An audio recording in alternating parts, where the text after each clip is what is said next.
Hey guys, in this video I'm just going to show how to install Maven on Eclipse IDE. So you need to go to this help sections and click on this install new software.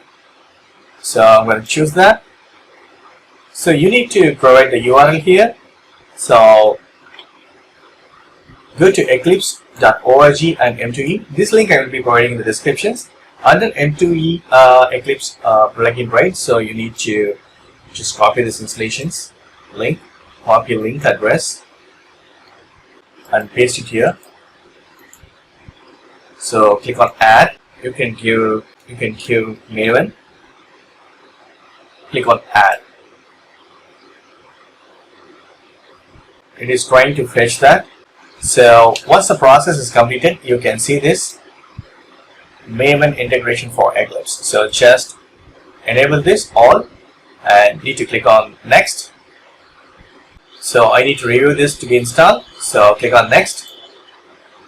So I need to accept this and click on finish. So now you can see this all it is getting installed.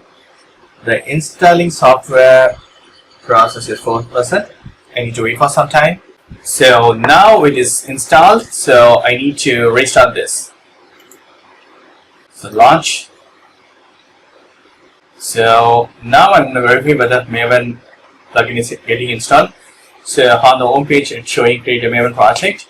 Go to file and click on new and choose other. Here you need to search Maven. So Maven project is there. So it's cool. This is the way you can install Maven plugin for Eclipse. That's it. Thank you so much for watching. Please provide comments and feedbacks in Maven. Thank you. Bye.